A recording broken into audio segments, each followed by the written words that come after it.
안녕하세요. 선조학교에서입니다. 예전에 제가 비밀 녹음을 했을 때 법적으로 어떻게 되는 것인지에 대해서 동영상을 올렸던 적이 있었고요. 그 동영상에 대해서 많은 시청자들이 큰 관심을 이렇게 가져주셨습니다. 그런데 그 이후에 비밀리에 녹음한 경우에 그 녹음 파일이 과연 형사법정에서 증거가 될 수 있는지 부분에 대한 중요한 대법원 판결이 선고가 되었고요. 또 최근에는 불과 며칠 전이죠.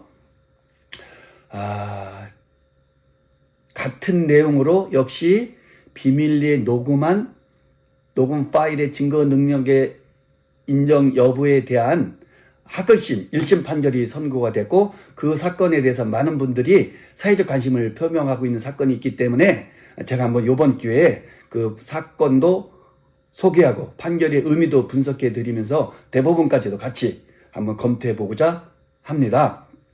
지난번 동영상에서 말씀드린 바와 같이 비밀 녹음한 경우에는 크게 두 가지가 있을 수도 있다겠죠. 공개되지 않은 타인 간의 녹음을 제3자가 녹음한 경우 이것은 처벌이 될 수 있고 형사적으로, 그리고 그런 경우에는 그 녹음 파일은 증거를 쓸 수 없다고 했어요. 적어도 형사 재판에서는. 그리고 대화자 간의 녹음인 경우는 형사처벌이 대상이 안 되고 증거로도 얼마든지 쓸 수 있다고 말씀을 드렸었어요. 그런데 이제 얼마 전에 선고된 대법원 판결 같은 경우에 이런 사건이었습니다. 초등학교 3학년 학생을 자녀로 둔 부모가 자기 자녀가 담임 선생님으로부터 아동학대를 받고 있다는 의심 내지는 생각을 하게 된 거예요. 그래서 증거를 확보한다는 차원에서 그 자녀의 가방 속에 녹음기를 넣어두었고, 그것이 수업 시간에 담임 교사와 학생들 간의 대화 내용이 녹음됐던 거예요. 그 녹음 내용 중에는 아동학대로 의심할 만한, 주로 정서적 학대겠죠, 의심할 만한 자료들이 포함되어 있기 때문에 검찰에서는 이를 증거로 생각해서 인정하고 담임 교사를 아동학대 혐의로 기소를 했던 사건이었어요. 그런데 이 사건에 대해서 1심과 2심에서는 어떻게 선고했을 것 같아요? 증거 능력이 있다고 봐서 유죄로 봤을 것 같아요? 아니면 증거 능력이 없다고 봐서 유죄로 했을 것 같아요? 이 사건의 쟁점은 과연 수업 중의 대화가 공개된 타인 간의 대화냐, 아니면 공개되지 않은 타인 간의 대화냐, 이 부분이 핵심이었어요.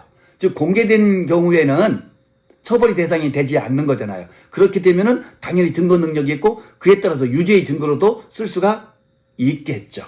그렇지만 만약에 이것이 수업 중의 대화가 공개되지 않은, 즉 학생과 교사들만의 대화다라고 인정을 한다면 당연히 위법한 것이 되고 형사처벌의 대상이 될 수도 있고, 또 한편으로는 어떻게 되죠?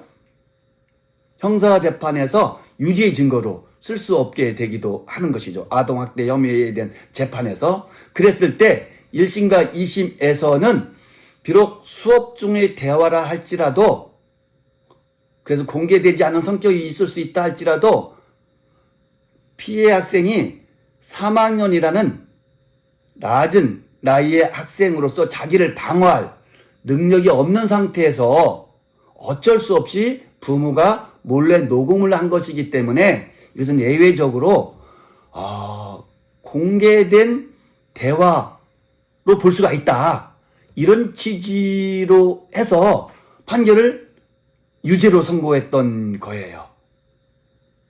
그에 대해서 대법원에서는 정반대의 판결을 선고했어요.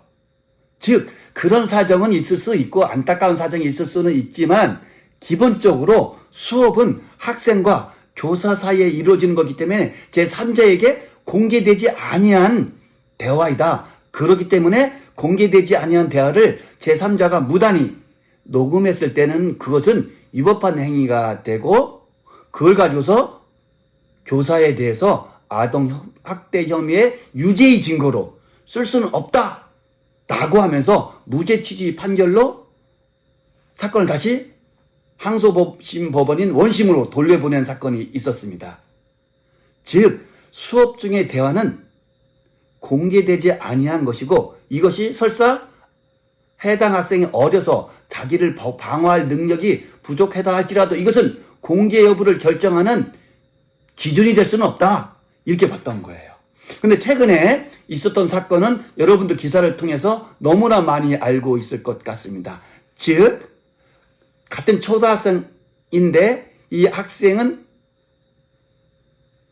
자폐였던가요? 그래서 약간 정신 능력이 미약한 상태에서 부모가 역시 특수교사의 수업 중에 아동학대에 대한 의심을 갖고 가방에 몰래 녹음기를 설치해서 그 녹음을 통해서 담임교사와 학생 사이 대화를 녹음했던 것이고, 그 녹음 내용 중에는 아동학대, 정서적 아동학대를 말하겠죠. 정서적 아동학대의 대화가 있다라고 생각해서 검찰에서도 이 부분을 유죄로 생각해서 특수교사를 아동학대 혐의로 기소한 사건이었습니다. 이것에 대해서 1심 판결이 얼마 전에 나왔던 것이죠.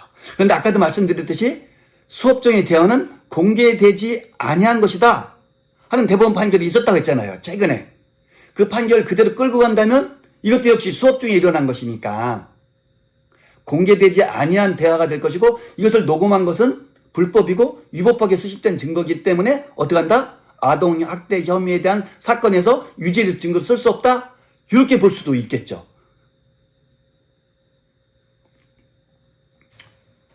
그런데 법원에서는 약간 다르게 본 것 같아요. 어떻게 봤냐면 수업 중 대화는 공개되지 아니한 것은 맞다. 즉 그 부분은 대법원 판결을 따른 거예요. 그런데 이 사건은 특수성이 있다. 무슨 특수성이 있느냐? 당시에는 교실에 CCTV가 있었던 것도 아니고, 즉 CCTV가 없던 장소고, 둘째, 이 수업은 모든 일반 학생들이 참여하는 수업이 아니라 장애를 갖고 있는 학생들만을 상대로 한 특수한 수업이었다. 그렇기 때문에 이것은 비록 공개되지 아니한 수업이기는 하지만 정신지체를 앓고 있는, 자폐를 앓고 있는 학생으로서는 자기를 보호할 아무런 방법이 없기 때문에 부모로서는 어쩔 수 없이 몰래 녹음을 했던 것이고, 이것은 형법상의 위법성 조각 사유로 할 수 있는 정당행위에 해당되는 것이다. 즉 비록 범죄에 해당되는 구성요건에 해당되는 행위를 했다 할지라도 그것이 위법성이 없을 때, 그걸 조각이라 하거든요. 위법성 조각 사유가 있을 때에는 위법성이 없다고 봐서 처벌할 수가 없게 되는 건데, 그 이론을 끌고 온 거예요. 즉 수업 중 대화는 공개되지 아니한 대화이기는 하지만 부모 입장에서는 어쩔 수 없이 비밀 녹음을 한 것이고, 그 비밀 녹음을 어쩔 수 하게 된 것에 정당한 이유가 있기 때문에 이것은 형법상의 위법성이 없어지는 조각사에 해당되는 정당행위다. 그렇기 때문에 위법성이 없어지니까 이 비밀 녹음은 위법하지 않다. 그럼 어떻게 되느냐? 위법하지 않으니까 그로 인해 생성된 녹음 파일은 증거 능력이 있다? 없다? 있다라고 본 거예요. 그렇기 때문에 증거 능력이 있기 때문에 특수교사에 대해서는 아동학대 혐의에 대해서 유죄의 증거를 쓸 수 있다고 본 거예요.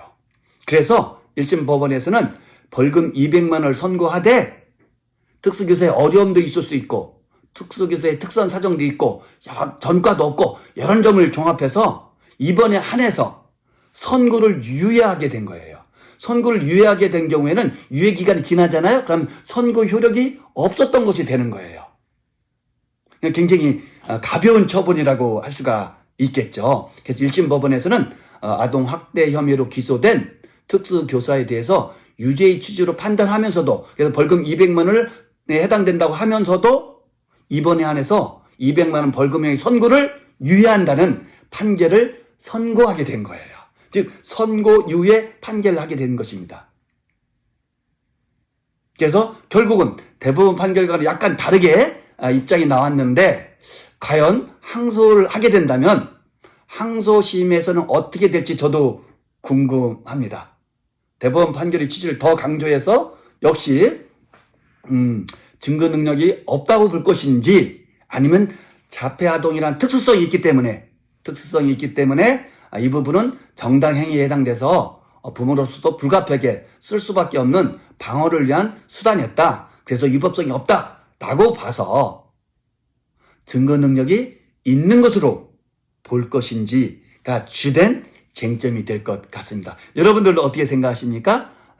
법리적으로만 저는 접근해 봤는데요. 항소심에서 과연 어떻게 선고될지 궁금하기도 하고, 아마도 시청자를 포함해서 특히 교사라든가 이런 분들, 학부모들 모두가 관심을 많이 갖고 이 사건의 추이를 지켜볼 것 같습니다. 저도 그 사건의 추이를 지켜보도록 하겠습니다. 고맙습니다.